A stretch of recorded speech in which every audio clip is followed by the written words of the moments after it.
오늘 강추위로 철원이 영하 9도, 파주 영하 9도, 서울 영하 5도로 기온이 뚝 떨어졌고 찬바람에 체감 기온이 더 낮아진 상태입니다. 충남 서해안과 호남 서해안에 눈이 내리고 있고 밤사이 인천과 보령엔 1cm 안팎의 눈이 쌓였는데 눈은 내륙 곳곳으로 확대하겠습니다. 검찰 수사를 앞두고 극단적 선택을 한 전직 청와대 특별감찰반원이 윤석열 검찰총장에게 죄송하고 가족들을 잘 부탁한다는 취지의 유서를 남겼습니다. 숨진 수사관은 최근 검찰 수사가 본격화하면서 지인들에게 심적 부담을 토로한 것으로 전해졌는데 검찰이 경찰서를 압수수색해서 부인의 휴대전화를 가져갔습니다. 검찰이 유재수 전 부산시 경제부시장 감찰 무마 의혹과 관련해 청와대에 대한 강제 수사에 나설 거라는 전망이 나오고 있습니다. 조국 전 민정수석과 백원우 전 민정비서관 소환 조사도 임박한 것으로 보입니다. 공수처, 즉 고위공직자범죄수사처 설치 법안과 검경수사권 조정을 위한 검찰청법, 형사소송법 개정안이 오늘 새벽 0시 국회 본회의에 부의됐습니다. 이로써 앞서 선거법 개정안을 포함해 이른바 패스트트랙 법안이 모두 본회의 표결이 가능해지면서 자유한국당의 무더기 필리버스터 시도 이후 벌어진 여야의 극한 대치가 한층 격해질 것으로 보입니다. 여야 3당이 자유한국당의 필리버스터 신청 이후 모든 협상과 의사일정 논의를 중단한 채 격한 대치를 이어간 끝에 국회의 내년도 정부 예산안 법정 시한 내 처리가 결국 무산됐습니다. 국회 선진화법이 시행된 2014년 이후 5년 연속 법정 시한을 넘겼습니다. 자유한국당 핵심 당직자들이 단식을 마치고 복귀한 황교안 대표의 대대적인 쇄신에 힘을 싣겠다며 총사퇴를 선언했습니다. 황 대표는 읍참 마소까지 언급하며 쇄신 의지를 피력하는 듯 했지만 총사퇴 불과 4시간 만에 빈자리는 이른바 친황교안 인사들로 채워졌습니다. 여러분 안녕하십니까? 12월 3일 화요일 굿모닝 화이트 시작합니다. 오늘 아침 올겨울 들어 가장 추운 날씨가 찾아왔습니다. 서해안 지역에는 눈이 내리고 있습니다. 중계차 연결해서 자세한 날씨 알아보죠. 권혜인 캐스터. 네, 서울 광화문에 나와 있습니다. 자, 어제도 꽤 추웠는데 오늘은 기온이 더 떨어졌다고요? 네, 그렇습니다. 현재 서울 기온 영하 5도까지 떨어지면서 올 겨울 들어서 가장 추운 날씨를 보이고 있습니다. 출근길에 나선 시민들도 따뜻한 패딩에 목도리를 두른 채 발걸음을 재촉하고 있는데요. 아직 집 밖을 나서기 전이시라면 강추위에 대비해서 꼭 따뜻한 옷차림하시기 바랍니다. 북쪽에서 유입된 찬 공기가 상대적으로 따뜻한 서해상을 지나면서 눈구름이 만들어졌습니다. 현재 호남 서해안과 충남 서해안에는 눈이 내리고 있습니다. 밤사이 인천과 보령에는 1에서 2cm의 눈이 내려 쌓였습니다. 눈은 점차 그 밖에 내륙 곳곳으로 확대하겠습니다. 내일까지 경기 남부와 충청에는 최고 5cm, 그 밖에 내륙에도 1cm 안팎의 눈이 예상됩니다. 서울과 경기 북부에도 오전과 밤 한때 눈이 날리거나 빗방울이 떨어지겠습니다. 밤사이 북쪽에서 한기가 남하하며 기온이 크게 떨어졌습니다. 설악산의 기온이 비공식 기록으로 영하 15.9도로 전국에서 가장 낮고요. 철원이 영하 9.1도, 파주 영하 9도, 충주 영하 6.1도로 전국적으로 영하권의 추위가 이어지고 있습니다. 오늘 낮 기온은 서울이 5도, 대전 7도, 광주 9도, 부산은 10도로 종일 쌀쌀하겠습니다. 주 후반인 금요일에는 서울 아침 기온이 영하 8도까지 떨어지면서 강추위가 절정에 달하겠고요. 주말에는 또다시 곳곳에 눈이나 비가 올 예정입니다.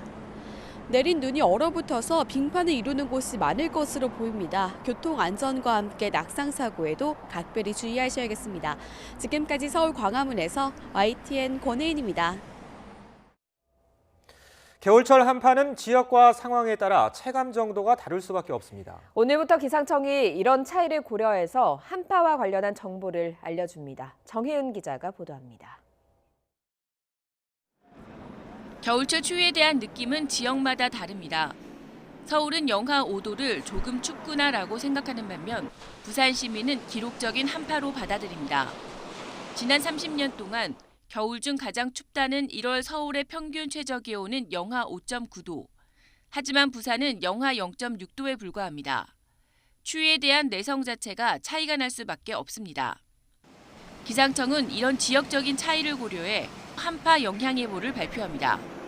한파 특보가 기온 중심의 정보였다면 한파 영향 예보는 지역별로 한파 위험 수준과 그에 따른 대응 요령을 차별화해서 제공하는 맞춤형 기상 서비스입니다. 한파 영향 예보는 보건, 산업, 시설물, 농축산업, 수산양식, 교통전력 등 6개 분야로 나뉘어 제공됩니다. 한파 위험 경보 단계는 관심, 주의, 경고, 위험 4단계로 나뉘는데 보통 주의는 한파주의보와 경고는 한파경보와 연계돼 발표됩니다. 하지만 지역별 기준을 적용하면 영하 5도의 경우 서울은 한파 위험 경보 단계에 들지 않지만 부산에는 관심 경보가 발령되는 겁니다. 또 6개 분야별 대응이나 대처 요령도 지역별로 자세하게 안내됩니다. 한파 영향 예보는 한파 위험 경보가 관심 단계 이상일 때 기상청 날씨 누리와 모바일 웹에서 확인할 수 있습니다. 또 취약계층 관리자에게는 문자 서비스로 제공될 예정입니다. YTN 정혜윤입니다.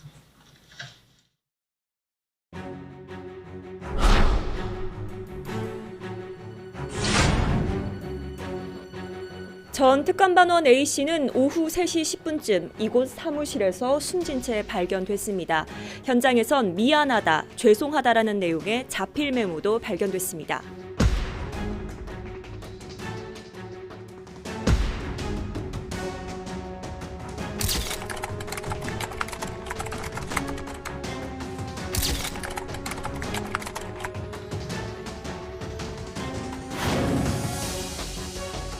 국민들은 너무나 당연하게 이런 이야기를 합니다. 자살을 당했다. 이 정권 들어서 타살성 자살 끊이지 않습니다. 도대체 얼마나 많은 사람들이 이렇게 되어야 할까요? 이게 정상적인 행위와 또 거기에 문제가 있는 행위에 대한 구분이 아직 분명치 않고 조사가 좀 더 진행돼져 봐야 됩니다. 그런 점에서 자유한국당처럼 저렇게 의혹을 부풀려서 아주 극단적으로 이야기하는 것은 좀 옳지 않다.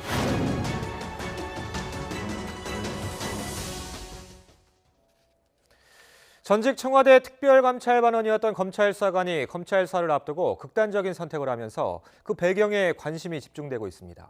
숨진 수사관은 최근 검찰 수사가 본격화되면서 지인들에게 심적 부담을 토로한 것으로 전해졌는데 특히 윤석열 검찰총장에겐 죄송하고 가족들을 잘 부탁한다는 취지의 유서를 남겼습니다. 부장원 기자가 보도합니다. 전직 청와대 감찰반원으로 극단적 선택을 한 A 수사관은 여러 장의 유서를 남겼습니다. 자필 메모 형식으로 가족과 지인 등에게 남긴 유서에는 윤석열 검찰총장에게 쓴 것도 있었습니다. 죄송하다며 가족을 배려해달라는 내용을 남긴 겁니다. 그러나 구체적으로 어떤 부분이 윤 총장에게 죄송하다는 것인지는 적혀있지 않은 것으로 알려졌습니다. 또 극단적 선택 이유와 관련해서도 특별한 내용은 없었습니다. 이 때문에 A 수사관이 극단적인 선택을 한 배경을 두고 추측이 쏟아지고 있습니다. A 수사관은 유재수 전 부산시 부시장 사건을 수사하는 서울 동부지검으로 복귀했지만 청와대 민정수석실 파견 전력을 이유로 해당 팀에서는 배제됐습니다. 또 청와대 근무 당시 일에 대한 검찰 수사 강도가 높아지고 언론에서도 연일 보도되자 주변에 심적인 압박을 토로한 것으로 전해졌습니다. 경찰은 일단 부검에서는 별다른 범죄 관련성은 찾지 못했다고 밝혔습니다. 검찰이 숨진 A씨의 휴대전화를 압수해 분석에 들어간 만큼 통화 내역이나 메시지에서 단초가 나올지 주목됩니다. YTN 부장원입니다. 윤석열 검찰총장은 극단적인 선택을 한 A 수사관의 빈소를 찾아 조문했습니다. 윤 총장은 어제 오후 6시 반쯤 대검찰청 간부 10여 명과 함께 서울 성모병원에 차려진 빈소를 찾았다가 2시간 반 만에 나왔습니다. 윤 총장은 가족들을 배려해달라는 A 수사관의 유서 내용과 강압 수사 의혹을 묻는 기자들의 질문에 아무런 답도 하지 않고 빈소를 빠져나갔습니다. 청와대 하명 수사 의혹은 정치권으로도 번지는 모양새입니다. 더불어민주당은 지난해 지방선거를 앞두고 사실상 당 차원에서 당시 김기현 울산시장 수사를 재촉하며 경찰을 압박했는데요. 당시 비리 의혹이 담겼다며 제시한 문건은 민주당 울산시장 예비후보가 건넨 것으로 드러났습니다. 최기성 기자입니다. 지난해 3월 29일 국회 법제사법위원회에서 민주당 적폐청산위원회 위원장인 박범계 의원은 한 문건을 흔들며 질의에 나섰습니다. 저에게 이렇게 울산시장과 울산시장의 측근, 형제에 관련된 비리 의혹들이 이렇게 문서로서 제보가 됐어요. 지방선거를 석 달 앞둔 민감한 시점이었지만 선거와 상관없이 경찰이 수사의 속도를 내야 한다는 발언도 했습니다. 이 수사의 성과를 내지 못한다면 거꾸로 이런 압력 때문에 지방선거 때문에 수사를 흐지부지한다. 그거야말로 역으로 또 정치적 해결이에요. 금태섭 의원 역시 김 시장 공천이 확정된 날 압수수색이 이뤄진 건 문제될 일이 아니라는 취지로 말했습니다. 그것도 그날 영장이 나온 날이기 때문에 집행을 한 거죠. 그건 수사의 그 ABC라고 할 수가 있습니다. 이와 관련해 박범계 의원은 전달받은 기자회견문을 구체적인 내용 없이 질의했을 뿐이라고 한 발 물러섰습니다. 회견문을 건넨 사람은 울산시장 예비후보였던 심규명 변호사, 현 민주당 울산 남구갑 지역위원장으로 총선 출마를 준비 중입니다. 송철호 현 울산시장과 같은 법무법인에서 20여 년 동안 일하기도 한 인물입니다. 심 위원장은 YTN과 통화에서 박범계 의원이 울산에 왔길래 관심을 가져봐달라고 건넨 것뿐이라면서 기자회견문은 당시 선거 캠프 관계자가 작성했다고 말했습니다. 또 백원우 전 민정비서관을 포함해 청와대 측에는 문건을 전달한 적 없다고 했습니다. 자유한국당과 바른미래당은 선거 개입이라며 나를 세우고 있습니다. 이 정권 측근들의 죄를 덮고 상대편에게는 없는 죄를 뒤집어 씌워서 끌어낼지 중상모략을 꾀하던 밀실이 바로 백원우 별동대입니다. 촛불혁명으로 집권하여 적폐청산을 무기로 초기 국정을 장악했던 문재인 정권의 비리가 계속 드러나고 있는 것입니다. 민주당 의원총회는 검찰 수사에 대한 성토의 장이었습니다. 이른바 울산 지역 토착비리 사건에 대한 경찰 수사를 검찰이 막은 것으로 규정하며 이번 사건을 통해 검찰의 무소불위 행태를 지속적으로 지적해야 한다는 내용이 줄을 이뤘습니다. 진실은 수사로 밝혀질 일이지만 여당 의원이 검증하지 않은 기자회견문에 담긴 내용을 공개적으로 옮기며 수사를 촉구했다는 비판은 피하기 어려워 보입니다. YTN 최기성입니다. 유재수 전 부산시 부시장에 대한 청와대 감찰 무마 의혹 수사도 속도를 내고 있습니다. 검찰이 청와대에 대한 강제 수사에 나설 거란 전망도 나오고 있습니다. 안윤학 기자의 보도입니다. 유재수 전 부산시 부시장의 청와대 감찰 무마 의혹과 관련해 검찰이 찾고 있는 것은 2017년 당시 청와대 내부 감찰 자료입니다. 특히 청와대 민정수석실이 유 전 부시장 비위 첩보를 확인하기 위해 정밀 감식을 했던 휴대전화 분석 자료에 주목하고 있습니다. 여기엔 유 전 부시장이 청경득 청와대 총무인사팀 선임 행정관 등과 주고받았던 텔레그램 메시지도 포함된 것으로 전해졌습니다.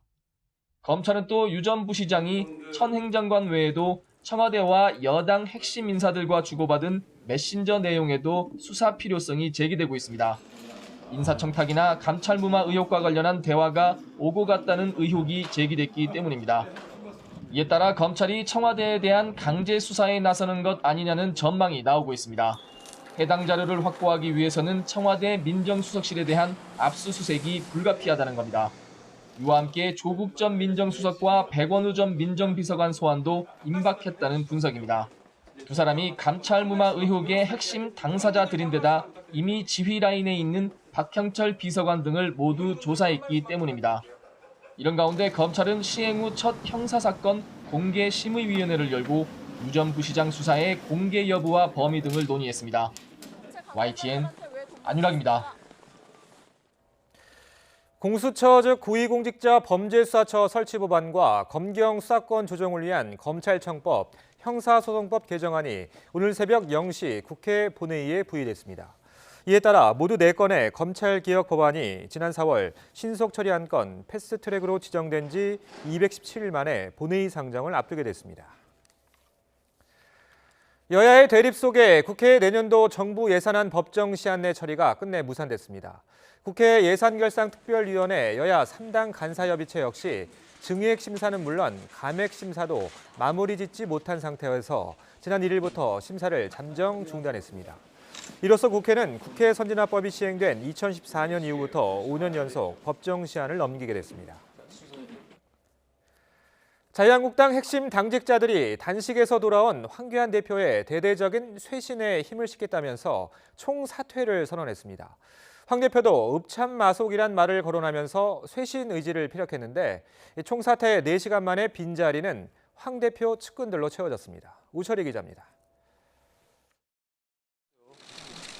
8일간의 단식을 마친 뒤 첫 최고위원 회의를 주재한 황교안 대표는 혁신만이 살 길이라고 힘줘 말했습니다. 그간 너무 나태했다면서 대의를 위해 측근도 가차없이 치겠다는 읍참마속이라는 말까지 꺼냈습니다. 국민의 명을 받아서 과감한 혁신을 이뤄내겠습니다. 변화와 개혁을 가로막으려는 세력들을 이겨내겠습니다. 필요하다면 읍참마속 하겠습니다. 그리고 얼마 지나지 않아 소위 한국당 실세로 불리는 핵심 당직자들이 긴급 기자회견을 열었습니다. 사무총장, 당대표 비서실장 등 황 대표에게 임명장을 받은 당직자 35명이 총사퇴로 쇄신에 힘을 보태겠다면서 돌연 단체 행동을 보인 겁니다. 편안하고 느슨한 이런 형태로는 이제 우리 목적을 달성할 수 없기 때문에 새롭게 이제 신발끈 졸라매는 그런 기분으로 필요한 당직이 있다면 새로 좀 구축을 새로 해서 하는 그런 어떤 기회를 우리가 드리는 거죠. 그런데 황 대표는 갑작스런 총사퇴 발표 불과 4시간 만에 신속하게 새 인선 명단을 발표했습니다. 면면을 보니 황 대표 주변 인물들이 요직을 차지했습니다. 내년 총선 공천을 좌지우지할 사무총장에는 초선 박완수 의원을 임명했는데 박 의원이 경남 창원시장 시절 창원지검장이던 황 대표와 인연을 맺은 뒤 전당대회 때 적극 지원하면서 최측근으로 자리매김했습니다. 비서실장엔 수석 대변인으로 사퇴 명단에 함께 이름을 올렸던 재선 김명현 의원이, 당 전략을 짜는 전략기획부총장에는 초선인 송원석 의원이 기획재정부 차관 선배인 추경호 의원의 바톤을 넘겨받았습니다. 당 해체까지 요구하면서 불출마 선언을 했던 김세연 의원을 빼고는 교수 출신의 새로운 여의도 연구원장을 세웠습니다. 하지만 황 대표는 이런 인선을 두고 과감하게 측근을 배제했다는 입장을 내놨습니다. 변화와 쇄신의 모습을 보이기 위해 언론에서 얘기하던 소위 측근은 과감하게 배제하였고 보다 국민 눈높이에 맞는 진영을 갖추고자 하였습니다. 단식을 마친 황 대표의 일성은 당의 쇄신이었지만 결과적으로 하루 만에 4사람 심기로 확인되면서 국민 앞에 내건 쇄신 약속은 사실상 공연불이 됐다는 평가입니다. YTN 우철입니다. 정치권 간추린 뉴스 전해드립니다. 문재인 대통령은 안타까운 사고로 아이들을 떠나보낸 부모들이 아이들을 협상카드로 사용하지 말라는 절규까지 하게 만들어서는 안 된다며 국민의 생명과 안전에 관한 법안을 하루속히 처리해달라고 국회에 촉구했습니다. 문 대통령은 어제 수석 보좌관 회의에서 20대 국회 마지막 정기국회가 입법과 예산의 결실을 거둬야 할 시점에 마비 상태에 놓인 건 대단히 유감스럽다며 쟁점 없는 법안조차 정쟁과 연계시키는 정치 문화를 제발 그만두라고 강조했습니다. 김의겸 전 청와대 대변인이 부동산을 매각하면서 출마설이 재점화한 가운데 민주당은 부동산 취득이나 매각이 법률적 결격 사유는 아니라고 밝혔습니다.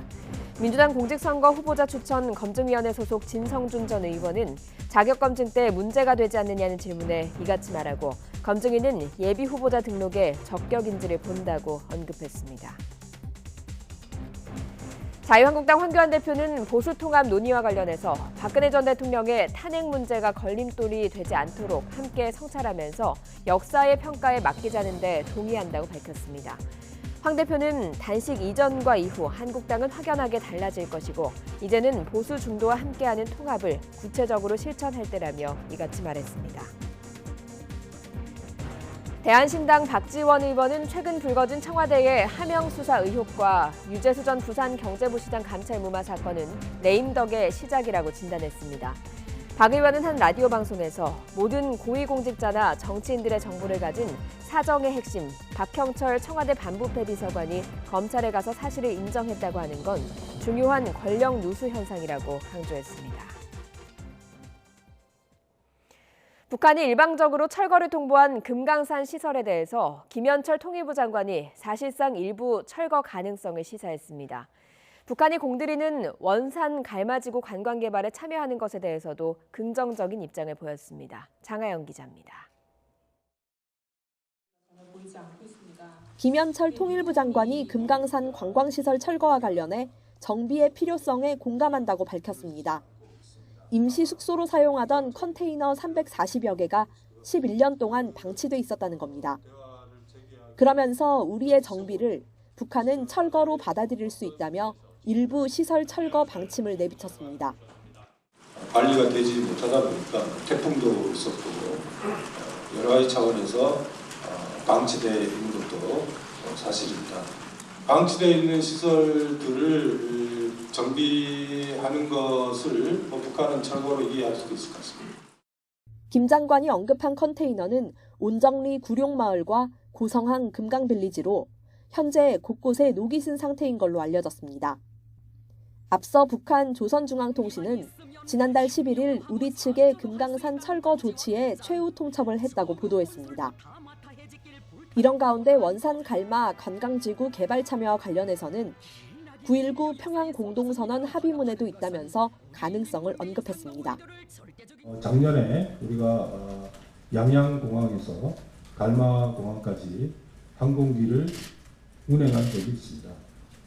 크루즈 선박도 가능할 수도 있을 것 같고요. 김 장관은 그러나 실질적인 투자가 이루어지려면 대북 제재가 완화돼야 한다고 선을 그었습니다. 금강산 시설의 철거 여부를 놓고 남북의 입장차가 여전한 가운데 북한이 공들이고 있는 원산 갈마지구가 또 다른 출구가 될지 관심입니다. YTN 장하영입니다.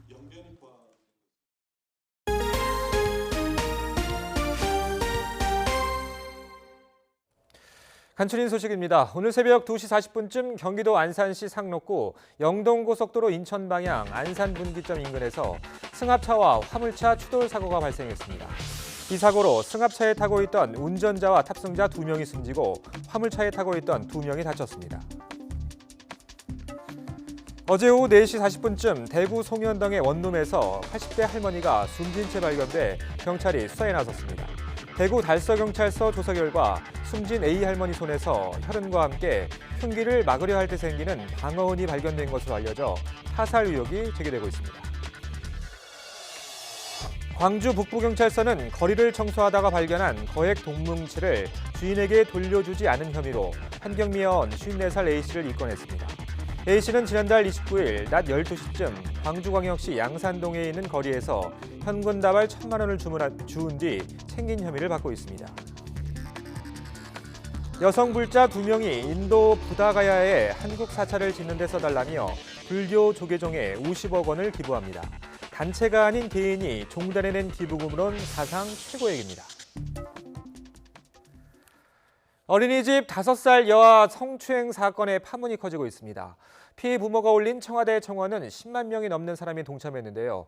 정작 주무부처인 보건복지부 장관이 부적절한 발언을 해 논란이 일고 있습니다. 한동호 기자입니다.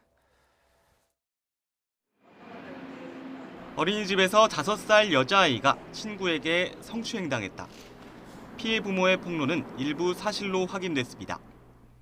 이후 가해 행동을 한 아이 부모와 어린이집의 안이한 대응이 논란에 휩싸이면서 청와대 국민청원까지 등장했습니다. 성남시는 어린이집 주변에 사각지대가 발생하지 않도록 관내 모든 어린이집 주변에 CCTV를 확충하겠다고 후속 대책을 밝혔습니다. 제가 그때 여기가 정말 다 피멍이 될 정도로 이를 깨물었었거든요. 잘 때도 이렇게 막 발로 차면서 막 낑낑대다가 안 해 싫어 하지마 이런 잠꼬대를 하고. 이런 가운데 정작 아동정책 주무부처인 보건복지부 장관의 발언이 논란이 됐습니다. 문제의 행동을 아이 발달 과정에서의 자연스러운 모습이라고 평가한 겁니다. 어른들이 보는 관점에서의 성폭행 그런 관점에 봐서는 안 되고 하나의 그 발달 과정에 나타난 자연스러운 모습일 수도 있는데 그게 너무 과도하게 표출됐을 때 어떻게 처리할 것이냐. 주무장관의 어이없는 발언에 피해 아이 부모는 가슴이 무너집니다. 장관님 손녀가 장관님의 딸이 이런 일을 겪었어도 바지가 벗겨져서 그런 일 당했을 때도 발육 과정이라고 하실 수 있는지 저는 정말 궁금해요. 시대가 변했습니다. 아동 전문가들 역시 부적절한 발언이라고 평가했습니다. 가해 행동의 수위가 일반적인 아동 발달 과정 행동에서 벗어났다는 겁니다. 아동 발달에 대해서 너무 좀 편협한 시각을 갖고 계신 거 아닌가 하는 생각을 합니다. 아주 그냥 구체화된 성행위를 묘사했고 그렇기 때문에 이것은 발달 과정에서 벗어났고 야당은 유아 성폭력 근절 의지가 없다며 장관직 사퇴를 요구했습니다. YTN 한동무입니다. 전 남편 살해 혐의로 재판을 받는 고유정이 의붓아들 살해 사건과 병합 후 첫 재판을 받았습니다. 검찰은 의붓아들이 사망했을 당시 고유정이 깨어 있었다는 새로운 증거를 제시했습니다. 고 씨 측은 검찰의 상상력이 만든 사건이라며 혐의를 전면 부인했습니다. 유종민 기자입니다. 고유정의 의붓아들이 숨진 채 발견된 것은 지난 3월 2일 새벽. 검찰은 공소장에서 고 씨가 그동안 2차례에 걸친 유산 과정에서 현 남편이 유산한 아이보다는 의붓아들만을 아끼는 데에 적개심을 느껴 치밀하게 계획해 살해했다고 주장했습니다. 경찰 조사에서 사고 당일 새벽 잠을 자고 있었다는 주장을 뒤엎는 휴대전화 접속 기록 등을 증거로 제시했습니다. 또 범행을 감추기 위해 의붓아들의 혈흔이 묻은 침대 커버와 이불 등도 버렸다고 주장했습니다. 이날 증인으로 나온 피해자 아빠도 고유정이 반성은커녕 사건과 관련 없는 얘기로 인신공격을 하는 것을 보며 원통하다며 눈물을 흘렸고 진실이 밝혀지기를 바란다고 말했습니다. 우리 아이를 사망시키고 나서 그 관련자들을 지웠다는 거거든요. 그만큼 잔인하고 소름 끼치는 어떤 살인마임에는 확실할 거라 생각합니다. 고유정 측은 검찰의 공소 사실을 전면 부인했습니다. 변호인 측은 피고인이 피해자에게 의식이 없는 것을 알고 급히 전화를 걸어 회생을 위해 최선을 다했다면서 검찰의 상상과 추측에 대해서는 알지 못한다고 반박했습니다. 이와 함께 검찰이 법률에 허용되지 않게 공소 제기를 하는 등 절차가 위법한 만큼 공소 기각 판결을 내려야 한다고 주장했습니다. 특별한 증거도 없이 그냥 카톡 몇 개 갖고서 다 구성을 해가지고 범행을 하려다가 실패를 했다거나 이런 사실들을 공소장에 기재를 하셨어요. 그런 것들은 이제 재판에 예단이 생기게 할 수 있는 부분들이거든요. 재판부는 지난달 전 남편 살해 사건에 대해 결심 공판을 진행할 예정이었지만 의붓아들 살해 사건이 추가로 기소되면서 병합 심리하기로 했습니다. 이에 따라 고유정에 대한 공판은 다음 달까지 이어질 전망입니다. YTN 유종민입니다. 일부 수험생이 한국교육과정평가원의 수능 성적 확인 사이트에서 공식 발표 전에 성적을 알아낸 것과 관련해서 교육부가 사전 유출 사실을 인정했습니다.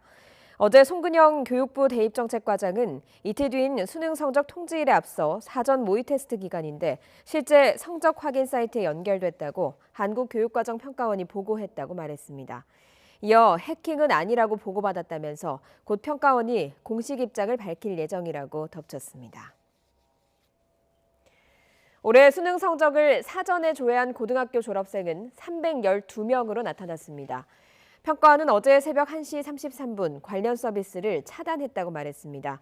평가원은 또 2020학년도 수능 성적은 학사 일정을 고려해서 예정대로 내일 오전 9시부터 제공한다고 밝혔습니다.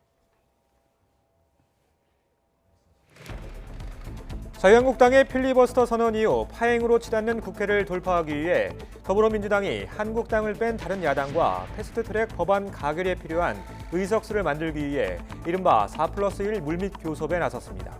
첫 관문으로 4+1이 모두 동의하는 선거제 개혁안 찾기에 집중하고 있습니다. 미국의 대폭 증액 압박 끝에 서울에서 파행으로 끝나온 한미 방위비 분담금 협상 4차 회의가 오늘 자정 워싱턴에서 시작합니다. 미국에 도착한 대표단은 합리적으로 공평한 분담이 이뤄져야 한다고 강조했는데 이번에도 협상은 진통이 불가피해 보입니다.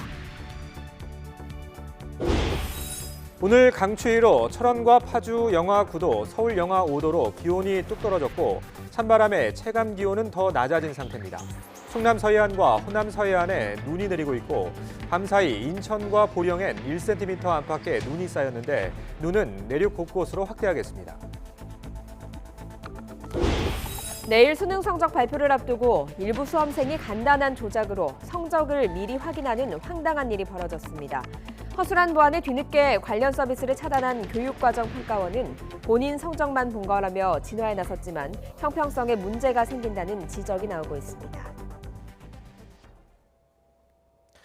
고위공직자 범죄수사처 설치 법안과 검경 수사권 조정 법안이 오늘 새벽 0시 국회 본회의에 부의됐습니다. 예산안의 선거제 개혁안과 공수처법까지 겹치면서 연말 국회는 갈수록 꼬이고 있습니다. 여당인 민주당의 이른바 4+1 공조 전략이 효과를 낼지 관심입니다. 나연수 기자가 보도합니다. 자유한국당이 필리버스터를 철회하길 기다리고 있지만 더불어민주당도 사실 큰 기대는 없습니다. 대신 다음 수를 준비하고 있습니다. 첫 번째 카드는 따돌리기. 국회에 한국당만 있는 게 아니라며 필리버스터를 고수한다면 빼고 가겠다고 못 박았습니다. 자유한국당이 빠지니 국회가 더 잘 돌아간다는 평가를 받는 그런 기회를 우리가 만들 수도 있습니다. 다음 카드는 살라미 전술입니다. 정기국회 종료가 임박해 본회의를 열고 필리버스터가 불가능한 예산안 먼저 처리한 뒤 정기국회 종료 이후에는 임시국회를 연달아 열어 패스트트랙 법안과 민생 법안을 처리하는 겁니다.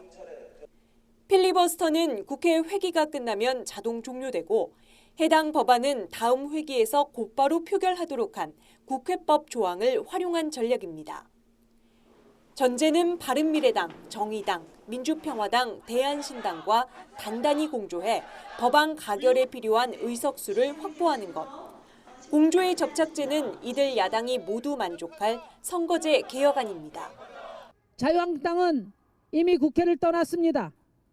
더불어민주당은 이제 자유한국당에 대한 미련을 버려야 합니다. 자유한국당은 대한민국의 민폐 정당이 되었습니다. 자유한국당이 4+1 동조체를 부추기고 있습니다. 야당의 공조 의지를 확인한 민주당은 개혁 성향의 정의당과 지역구 축소를 우려하는 민주평화당, 대한신당의 이견부터 좁혀본다는 방침입니다.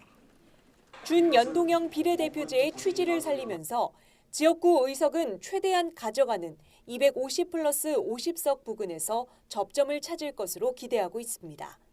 YTN 나연수입니다. 검찰이 전직 특별감찰반원 출신의 수사관 사망과 관련해 서울 서초경찰서를 압수수색해 휴대전화 등 유류품을 확보했습니다. 극단적인 선택을 한 배경과 이른바 청와대 하명 수사와 관련된 단서가 있는지를 확인하려는 것으로 보입니다. 박서경 기자입니다. 검찰이 전 청와대 민정비서관실 특별감찰반 출신 A 수사관 사망 사건을 수사 중인 경찰에 대해 압수수색에 나섰습니다. A 수사관의 휴대전화와 메모 등 유류품을 확보하기 위한 차원으로 보입니다. 숨진 채 발견된 바로 다음 날 경찰이 1차 부검만 마친 상황에서 검찰이 압수수색에 나선 건 이례적입니다. A 수사관이 검찰 참고인 조사를 앞두고 숨진 것을 두고 정치권 등에서 여러 의혹이 제기되자 사망 경위 등을 규명하려는 것으로 보입니다. 여권에서는 검찰이 별건 수사로 A 수사관을 압박했다고 의심하고 있고 야당에서는 검찰 수사 진행을 묻는 청와대 출신 인사의 전화로 A 수사관이 괴로움을 토로했다는 의혹을 제기하고 있습니다. 이에 대해 검찰은 숨진 A 수사관을 별건 수사로 압박한 사실이 전혀 없고 적법 절차에 따라 수사를 진행하고 있다고 밝혔습니다. A 수사관의 휴대전화를 확보한 검찰은 포렌식을 의뢰해 최근 통화 내역과 문자 내용 등을 분석할 예정입니다. 핵심 참고인이 숨지면서 수사 속도 조절은 불가피해졌지만 검찰은 하명 수사 의혹의 윗선 수사를 계속 이어갈 방침입니다. 검찰은 울산에 같이 내려갔던 경찰 출신의 또 다른 특감반원 비총경에 대한 조사를 진행하면서 이들에게 업무를 지시한 백원우 전 민정비서관을 겨냥할 것으로 보입니다. 하명 수사 의혹과 함께 검찰은 김기현 전 울산시장에 대한 경찰 수사 진행 상황이 청와대에 수시로 보고됐는지도 조사하고 있습니다. 수사를 둘러싼 논란이 많은 만큼 검찰은 백 전 비서관 조사 전에 사실관계를 밝힐 객관적 증거 수집에 총력을 기울일 것으로 예상됩니다. 검찰 관계자는 수사관 사망 경위와 의혹 전반을 철저히 규명한다면서도 형사사건 공개금지 규정에 따라 수사 상황은 밝힐 수 없다고 답했습니다. YTN 박서경입니다. 청와대는 숨진 전 청와대 특별감찰반원이 검찰 조사를 받은 뒤에 동료에게 앞으로 자신이 힘들어질 것 같다는 말을 했다는 통화 내용을 공개했습니다.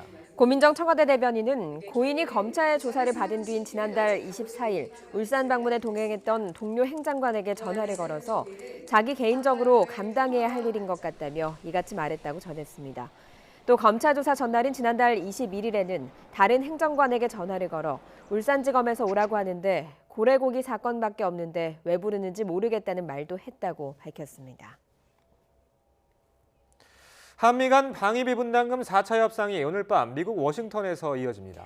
우리 측 대표인 정은보 협상 대사는 합리적이고 공평한 분담이 이뤄져야 한다고 강조했습니다. 워싱턴 강태욱 특파원의 보도입니다. 서울에서 열린 3차 협상이 파행으로 마무리된 지 2주 만에 우리 측 대표단이 워싱턴을 찾았습니다. 일단 예정된 협상은 현지 시각 3일과 4일. 정은보 협상대사는 협정 틀 내에서의 합리적이고 공평한 분담이 물러설 수 없는 원칙이라고 밝혔습니다.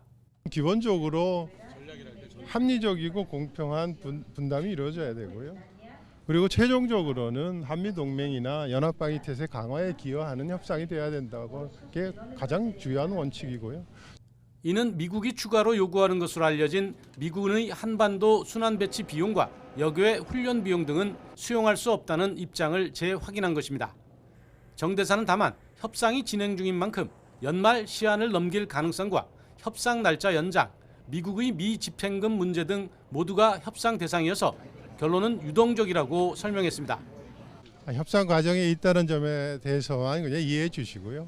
그리고 양측 대표 간에는 계속적으로 긴밀한 의사소통을 하고 있다는 점을 좀 강조해 드리고 싶습니다. 정 대사는 두 나라가 여전히 한미동맹과 한미연합방위태세 강화에 대한 인식을 같이 하고 있다고 강조했습니다. 이를 뒷받침하는 협상인 만큼 서로에게 득이 될 수 있는 결과로 이어질 수 있다는 기대감을 내비쳤습니다. 미국 의회와 언론 등이 한국에 대해 과도한 부담을 지어서는 안 된다고 여러 차례 밝혔는데도 나토에 대한 압박에서 보듯 트럼프 대통령의 기조는 여전해 보입니다. 그런 만큼 이번 워싱턴 협상도 진통이 불가피해 보입니다. 워싱턴에서 YTN 강태욱입니다.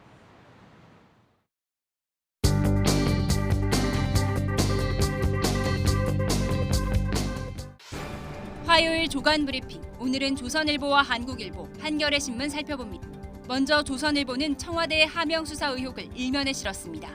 별동대원 휴대전화를 압수한 검찰, 그 검찰을 공격한 당청이라고 해석했습니다. 일면 사진은 숨진 채 발견된 특감반원의 빈소를 찾은 윤석열 검찰총장의 모습입니다. 한국일보 일면은 아예 청와대와 검찰이 백원우 특감반원 사망 배경을 두고 충돌하고 있다고 제목을 뽑았습니다. 청와대와 검찰의 갈등이 파국으로 치닫는 것 아니냐는 관측이 무성하다고 진단했습니다. 클릭 몇 번 만에 수능 성적이 사전 유출된 초유의 사태도 비중 있게 다뤘습니다. 한겨레 신문 일면은 한국당의 무제한 토론, 필리버스터 분석 기사를 배치했습니다. 국회 후진화 촌극이라고 규정했는데 소수당의 권리가 악용되고 있다고 지적했습니다. 일면 사진도 보시죠. 추모 분향소 곁 작은 미술관. 고 김용균 일주기 분향소에 설치된 노순택 사진작가의 작품입니다. 다음 눈에 띄는 기사 보겠습니다. 학력 저하 도미노. 조선일보는 중학생 과포자, 즉 과학 포기자가 2배 가까이 급증했다고 보도했습니다. 과학이 수능 선택 과목이 되면서 뒷전으로 밀렸기 때문으로 분석된다고 전했습니다. 한국일보의 건강 기사에도 눈이 갑니다. 고혈압이 전 세계 사망 위험 요인 1위로 1년에 1,000만 명이 목숨을 잃는 질환이지만 3040 환자들의 인지율이 낮아 치료를 하지 않고 있다고 보도했습니다. 마지막으로 한겨레입니다.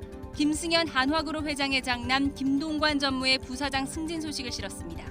이번 승진으로 한화그룹의 경영권 승계가 본격적으로 진행될 것으로 보인다고 설명했습니다. 지금까지 조간 브리핑이었습니다.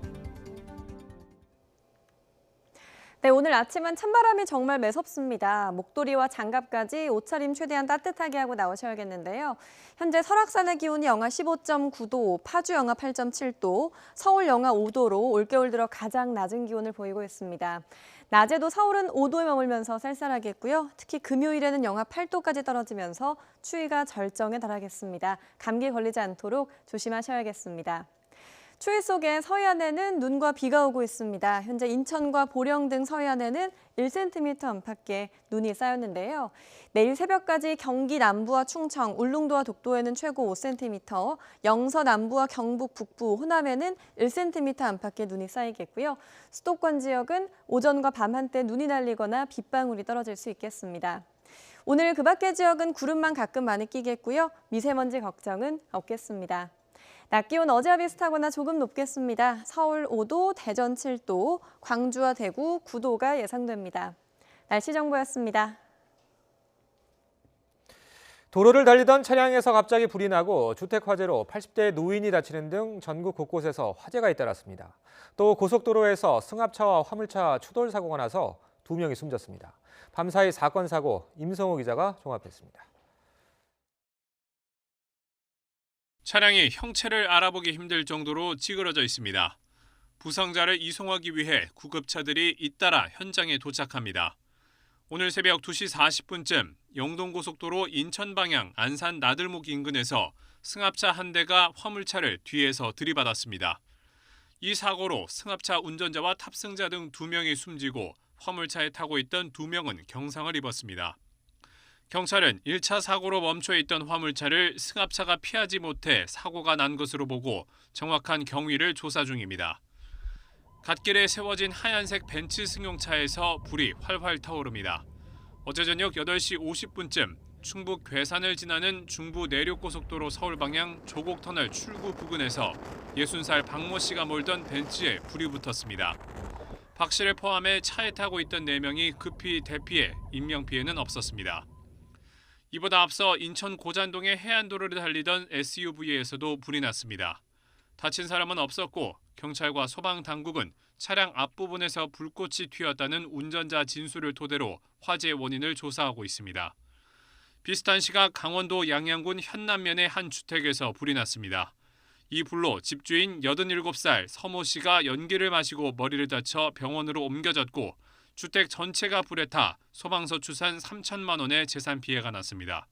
YTN 임성호입니다.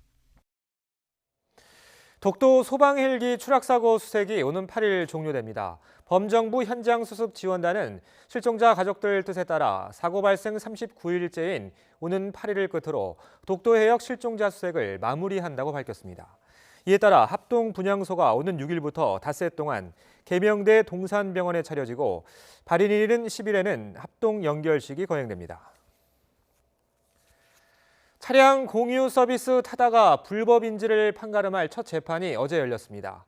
타다가 불법 콜택시인지 합법적인 렌터카 서비스인지를 두고 치열한 공방이 이어졌습니다. 이경국 기자입니다. 타다의 운영사인 VCNC 박재욱 대표와 모회사 소카의 이재용 대표가 나란히 법원으로 들어옵니다. 여객자동차법 위반 혐의에 관한 첫 재판에 참석하기 위해서입니다. 타다를 둘러싼 논란에 대한 질문에는 재판에서 답하겠다는 뜻만 밝힌 채 법정으로 향했습니다. 혁신이다, 불법이다 논란이 좀 많잖아요. 이 부분에 대해서도 어떤 입장이신지 한 말씀 해주세요. 네, 재판에서 다 말씀드리겠습니다. 저도 열심히 성실하게 임하도록 하겠습니다. 감사합니다. 공유경제의 가치를 강조하며 모두 진술을 시작한 타다 측은 기존 입장대로 기사가 붙은 렌터카 서비스라고 주장했습니다. 정상적으로 운영 중인 렌터카 서비스 소카에 운전기사 알선을 더한 것으로 11인승 이상 차량을 임차하는 자에게 기사 알선을 허용한 예외 규정에 따른 합법이라는 겁니다. 이어 다른 렌터카 업체들이 제공 중인 유사 서비스와도 같은 성격이라며 이용자가 많아져 차별하는 것은 아닌지 의심된다고도 꼬집었습니다. 반면 검찰은 타다가 혁신적 모빌리티 사업을 표방하지만 실질적으로는 콜택시 영업에 불과하다고 반박했습니다. 타다 이용객들은 차를 빌리는 게 아니라 자신을 승객으로 인식하고 이들에게 차량 운행의 지배권도 없다는 겁니다. 따라서 운전자 알선 예외 규정의 대상이 되지 않고 면허도 없이 돈을 받고 여객 운송을 한 타다는 불법이라고 지적했습니다. 재판 이후 택시업계 관계자들이 법정을 나선 타다 측에 거세게 항의했고 택시기사들이 법원 앞에 모여 규탄 기자회견을 열었습니다. 불법 운행 타다는 즉각 중단하라! 중단하라! 중단하라! 중단하라. 양측은 오는 30일 열릴 2차 공판에 타다의 임직원 등을 증인으로 불러 신문하는 등 치열한 법리 공방을 이어갈 것으로 보입니다. YTN 이경국입니다. 2020학년도 수능 성적 발표일은 내일입니다. 그런데 일부 학생들이 성적을 사전에 확인한 초유의 일이 발생했습니다. 간단한 조작만으로 점수를 확인할 수 있을 만큼 보안이 허술했습니다. 김종균 기자의 보도입니다. 한밤에 수험생 커뮤니티 사이트에 수능 점수와 등급이 표기된 사진이 게시됐습니다. 한국교육과정평가원장의 직인도 찍혀있는 진짜 수험 성적표였습니다. 이를 보고 놀란 사람들이 어떻게 확인했냐고 묻자 수능 성적표 미리 출력하는 법이란 후속글이 올라왔습니다. 평가원의 수능 성적증명서 발급 서비스에 본인 인정을 하고 들어가서 해당 연도를 2020으로 숫자만 바꾸면 된다는 설명도 덧붙였습니다. 삽시간에 해당 게시물이 인터넷에 퍼지고 실제 300여 명이 자신의 성적을 출력했습니다. 모두 이전에 성적을 조회한 적이 있는 졸업생들이었습니다. 인정글도 잇따라 올라 주요 커뮤니티 사이트는 난리였습니다. 평가원은 3시간이 훌쩍 지난 새벽 1시 반쯤 관련 서비스를 차단했습니다. 또 학사 일정을 고려해 수능 성적은 예정대로 4일 오전 9시부터 제공하기로 했습니다. 채점 일정에 따른 성적 출력물을 점검하고요. 진학 상담 등의 고등학교 학사 일정을 고려하여 당초 일정대로 제공하기로 했습니다. 평가원은 본인의 성적만 본 것이라며 뒤늦게 진화에 나섰지만 수능 성적을 미리 알면 유불리는 없어도 형평성에 문제가 생긴다는 주장이 일고 있습니다. 가뜩이나 심란한 학부모와 수험생들은 황당한 사고에 분통을 터뜨렸습니다. YTN 김유길입니다. 건강보험 등 8대 사회보험 재정이 갈수록 나빠져서 9년 뒤에는 정부가 재정 지원으로 한 해 27조 원을 메꿔야 하는 것으로 나타났습니다. 특히 건강보험은 5년 뒤, 노인장기요양보험은 3년 뒤에 적립금이 모두 소진될 것으로 예상됩니다. 한영규 기자입니다. 국회 예산정책처가 내년도 정부 예산안과 국가재정운용계획을 토대로 올해부터 2028년까지 8대 사회보험의 재정 상황을 분석했습니다. 그 결과 이미 적자를 보이고 있는 공무원연금과 군인연금을 지급하기 위해 올해부터 10년간 50조 6천억 원을 지원해야 하는 것으로 나타났습니다. 공무원연금의 30조 7천억 원, 군인연금의 19조 9천억 원을 세금으로 메꿔줘야 한다는 얘기입니다. 건강보험은 올해 4조 1천억 원의 적자가 예상되고 2028년에는 적자가 10조 7천억 원으로 늘어날 것으로 전망됐습니다. 적립금은 5년 뒤인 2024년에 모두 소진될 것으로 보입니다. 2026년에는 건강보험료율 법정 상한인 8%에 도달할 것으로 보여 법 개정을 위한 사회적 논의가 필요한 상황입니다. 노인 장기 요양보험은 상황이 더 심각해 적립금이 3년 뒤인 2022년 소진될 것으로 보입니다. 급속한 고령화로 인해 2028년에는 한 해에 6조 9천억 원의 적자가 발생할 것으로 예상됐습니다. 국민연금은 정부의 예상보다 3년 빠른 2054년에 기금이 고갈될 것으로 전망됐습니다. 보험료율 인상 등 제도 개선 방안이 마련돼야 하지만 국회에서 논의는 실종된 상태입니다.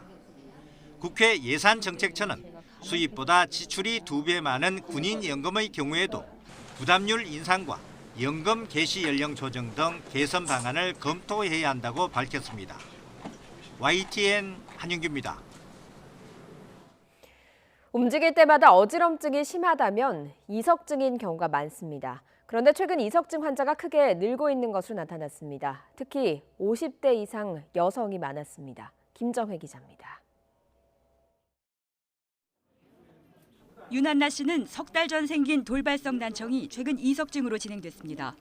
난청에 따른 이명 증상도 힘들었지만 어지럼증은 견딜 수가 없었습니다.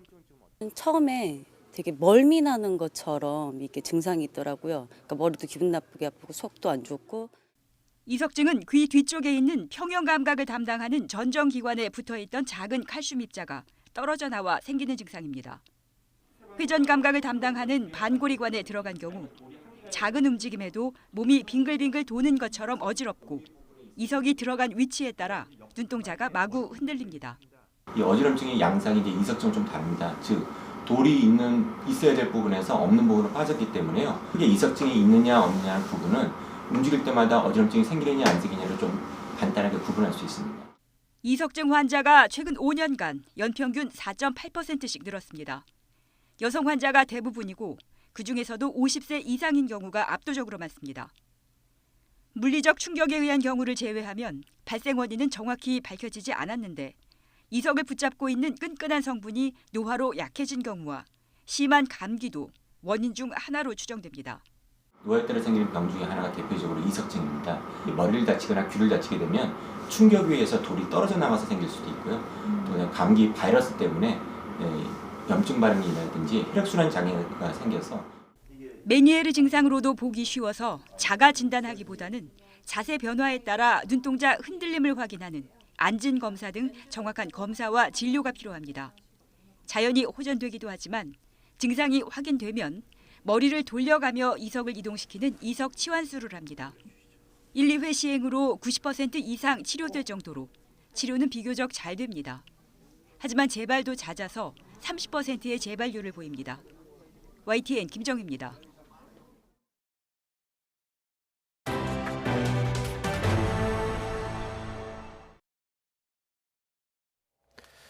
중국이 미국의 홍콩 인권법 제정에 맞서 미국 인권단체와 민주주의 지원단체들에 대한 제재를 발표했습니다. 경찰과 시위대의 충돌이 재발한 홍콩 시위 사태는 더 악화할 전망입니다. 베이징에서 강성욱 특파원이 보도합니다. 홍콩의 검은옷 시위대가 다시 도로를 메웠습니다. 구의원 선거에서 압승을 거뒀지만 달라진 게 없다는 겁니다. 要繼續保持住呢個信息，就呢五大訴求咧，依家仲有4個就未爭取到嘅，咁所以要繼續落去啦。 평화롭게 시작된 주말 행진은 경찰과의 충돌로 이어졌습니다. 중국계 상점을 부수고 친중국 성향의 시민들을 구타하는 상황도 빚어졌습니다. 경찰의 거친 대응도 재현됐습니다. 시위대에 접근해 최루 스프레이를 발사하고 가차없이 체포에 나섰습니다. 이런 가운데 중국 정부는 홍콩 인권법을 제정한 미국에 대해 첫 대응 조치를 발표했습니다. 홍콩의 민주화를 옹호해온 미국 내 인권단체들을 제재하겠다는 겁니다. 人权观察、自由之家等在香港修例风波中表现恶劣的非政府组织实施制裁。 인권단체 2곳 이외에 미국 국가민주기금회 같은 민주화 지원단체 3곳도 제재 대상에 포함됐습니다. 제재 방법은 밝히지 않았지만 해당 비정부기구 요원들의 중국과 홍콩 입국이 거부될 것으로 보입니다. 중국 외교부는 또 미국 군함의 홍콩 입항도 당분간 금지한다고 밝혔습니다. 중국 정부는 앞으로 상황 변화에 따라 추가로 더 제재를 가할 수 있다는 입장입니다. 홍콩 인권법을 둘러싼 미중의 갈등까지 가시화하면서 홍콩 시위 사태는 해결이 더 어려워질 전망입니다. 베이징에서 YTN 강성웅입니다. 디즈니 애니메이션 겨울왕국2가 국내에서 기록적인 흥행 돌풍을 일으키는 가운데 미국 할리우드 매체가 이 영화로 야기된 한국에서의 스크린 독점 논란을 비중 있게 보도했습니다. 할리우드 리포터는 현지 시간 3일 한국에서 겨울왕국2에 대한 반독점 고발이 디즈니를 겨냥했다는 제목의 기사에서 디즈니 영화에 대한 사법당국의 향후 조사는 한국 영화 시장에서 메이저 스튜디오의 지배에 대한 향후 논쟁에 불을 붙이게 될 것이라고 전망했습니다. 스웨덴 할리먼 노벨문학상 위원회 외부위원 2명이 현지 시각 2일 할리먼을 비판하며 사임했다고 로이터 통신이 전했습니다. 노벨문학상 수상자 선정 권한을 가진 스웨덴 할리먼은 지난해 종신위원의 남편이 연루된 성추문 사건 이후 쇄신 조치의 하나로 노벨문학상 수상자 선정 작업에 외부에서 초빙한 전문가들을 합류시켰습니다. 하지만 외부 인사 중 한 명인 작가 크리스토페르 레안 도에르는 위원회가 개혁을 완수하길 기다릴 인내심도 시간도 없이 떠났다고 밝혔습니다. 유럽연합 신입집행위원장이 오는 2050년 유럽을 탄소 중립 대륙의 원년으로 삼겠다는 포부를 밝혔습니다. 앞으로 10년 동안 우리 돈 1,305조 원 규모의 투자 계획도 곧 내놓겠다고 약속했습니다. 조승희 기자가 보도합니다. 우르줄라 폰데어 라이엔 신임 유럽연합 집행위원장이 유럽을 첫 탄소 중립 대륙으로 만들겠다고 선언했습니다. If our common goal is to be a climate neutral continent in 2050 in the European Union, we have to act now. We have to implement the policies now because it is a generational transition we have to go through. 탄소 중립은 신재생 에너지 발전 등의 노력을 통해 온난화를 유발하는 탄소 배출의 총량을 0으로 만드는 것을 의미합니다. 폰데어 라이엔 위원장은 이 목표를 위해 앞으로 10년 동안 우리 돈 1,305조 원 규모의 투자 기획안도 곧 내놓겠다고 설명했습니다. 그린딜은 유럽의 새 성장 전략이라며 이를 위해 연구와 혁신, 녹색 기술에 대한 투자가 절실하다고 밝혔습니다.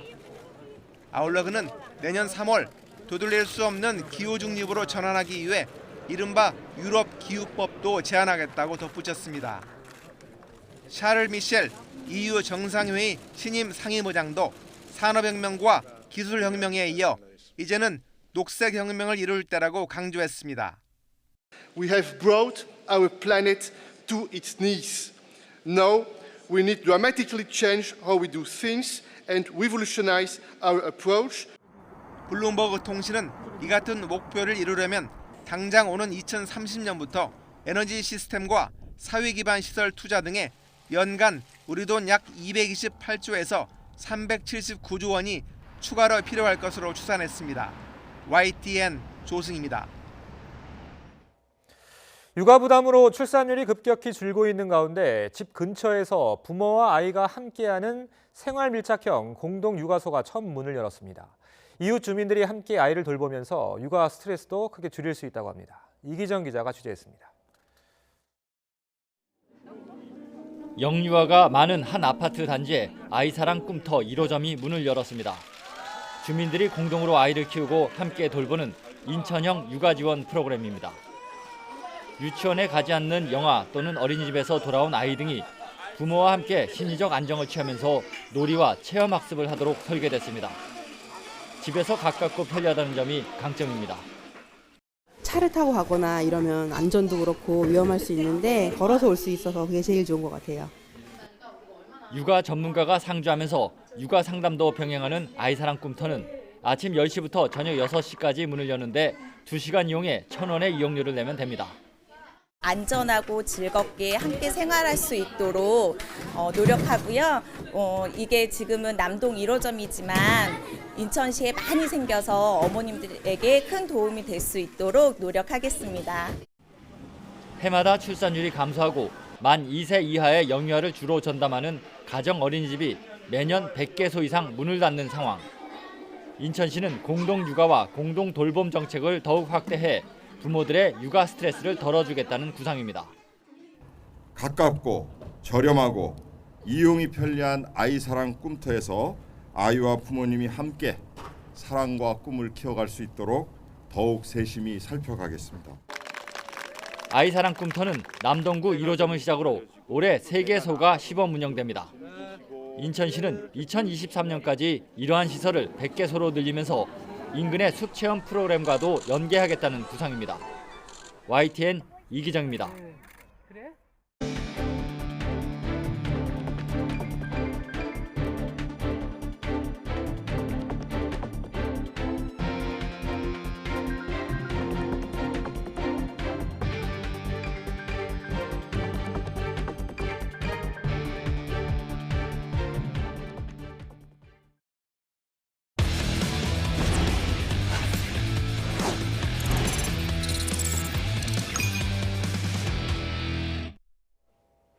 올 시즌 K리그는 어느 해보다 숨막히는 순위 경쟁으로 화제였습니다. 우승팀은 물론 1부 리그 잔류 경쟁까지 그야말로 영화 같은 승부가 이어졌는데요. 흥행도 역대 최고를 기록했습니다. 양시창 기자가 보도합니다. 골키퍼 김승규가 던진 스로인이 포항 허용준 발에 걸립니다. 종료 시각에 쫓긴 김승규의 뼈아픈 실책으로 울산은 다잡은 우승을 눈앞에서 놓쳤습니다. 38라운드 최종전까지 승점 3점 차로 뒤지던 전북은 울산의 충격패로 리그 3년 연속 우승에 성공했습니다. 여름부터 독주 체제를 보인 앞선 두 해와 달리 올해는 울산과 엎치락뒤치락 승부 싸움을 벌였고 시즌 말미에는 오히려 1위 자리를 내주고 희박한 우승 확률과 싸워야 했습니다. 여기 와서 첫 번째 우승 이후에 이런 감격스럽고 감동을 받은 게 진짜 오랜만인 것 같아서 오늘 이렇게 우승은 정말 예견하지 못했던 그런 우승 같아서 너무 감격스럽습니다. 숨막히는 선두 경쟁만큼 잔류 싸움도 치열했습니다. 지난 5월 최하위로 처진 인천이 유상철 감독을 구원투수로 투입하며 반전을 노렸고 이후 인천과 경남, 제주의 양보 없는 탈꼴찌 전쟁이 시작됐습니다. 역시 38라운드 마지막 경기를 통해 인천이 승점 1점 차이로 리그 잔류 마지노선인 10위를 차지했는데 시즌 말미 유상철 감독이 암 투병 사실을 공개하면서 축구 팬들의 응원도 잇따랐습니다. 팬 여러분들도 오늘 이 순간 잊지 않고 또 내년을 위해서 함께했으면 좋겠습니다. 감사합니다.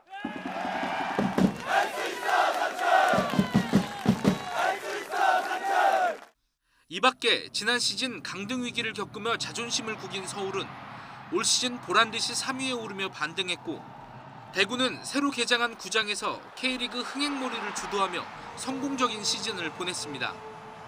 숱한 화제거리를 쏟아낸 K리그는 2013년 승강제 도입 이후 처음으로 한 경기 평균 관중 8,000명을 넘어섰고 K리그2를 포함해 누적 관중 230만 명을 돌파하는 새 역사를 썼습니다. YTN 양시창입니다. 올해 K리그1 MVP는 시즌 최종전에서 아쉽게 리그 우승을 놓친 울산의 김보경이 차지했습니다. 김보경은 올 시즌 K리그에서 뛰면서 행복했다는 수상 소감을 밝혔습니다. 최두희 기자가 전해드립니다. K리그 시상식의 피날레를 장식한 영예의 최우수 선수의 김보경의 이름이 호명됩니다. 김보경 선수입니다. 이번 시즌 소속팀 울산이 우승을 놓치는 바람에 MVP 수상 가능성을 접었다고 했던 김보경은 예상했던 결과라며 용담을 던졌습니다. 제가 MVP를 받을지 예상을 했었지만 어제 경기 이후로 좀 포기를 많이 했었습니다. 일본 제1리그 가시와 레이솔 소속으로 1년 임대 조건으로 울산 유니폼을 입은 김보경은 이번 시즌 제2의 전성기를 열었습니다. 13골 9개의 도움을 기록하며 상황에 따라 조력자는 물론 해결사 역할까지 해냈습니다. 경기장 밖에선 지난 3월부터 축구 유튜브 채널을 운영하기 시작해 화제의 중심에 섰습니다. 베스트 11 미드필더 부문에도 뽑히며 2관왕을 차지한 김보경은 K리그 선수로 뛰면서 행복했다고도 말했습니다. 올해 K리그가 정말 재미있었고 저도 올 시즌 K리그의 선수로서 뛰면서 너무 행복했습니다. 췌장암 투병 중에도 인천의 잔류를 총지휘한 유상철 감독은 베스트 포토상을 거머쥔 뒤 빠른 쾌유를 약속했습니다.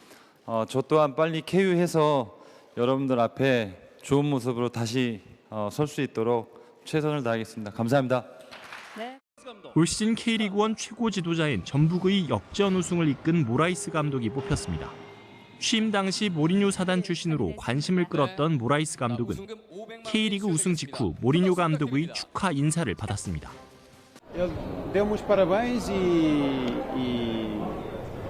e quero que dia eu possa ser dos melhores do mundo também. 신인 왕격인 영 플레이어상의 영예는 강원의 김지현에게 돌아갔습니다. YTN 최두희입니다. 올해 피파 20세 이하 월드컵에서 우리나라의 준우승을 지휘한 정정용 감독이 홍콩에서 열린 아시아 축구연맹 시상식에서 올해의 남자 감독상을 받았습니다. 한국 감독이 아시아 축구연맹 감독상을 받은 건 2016년 전북 최간희 감독에 이어서 3년 만입니다. 20세 월드컵 이후 대한축구협회와 연령팀 전담 계약을 체결했던 정정용 감독은 최근 K리그2 서울 이랜드FC 감독에 선임돼서 내년 프로 무대 데뷔를 앞두고 있습니다.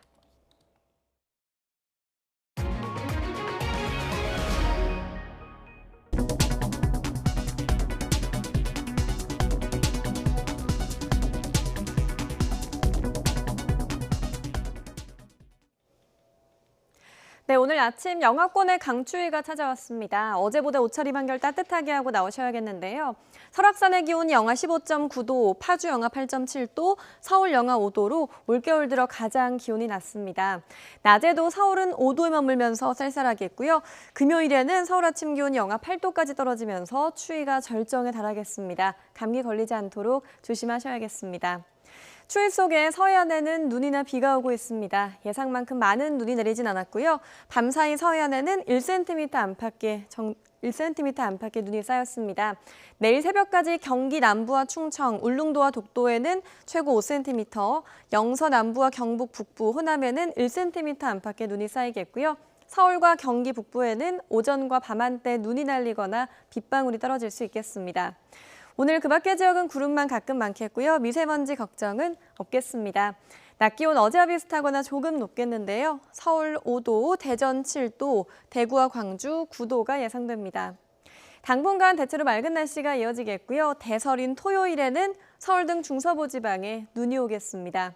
날씨 정보였습니다. 굿모닝 YTN 2부 잠시 후에 이어집니다.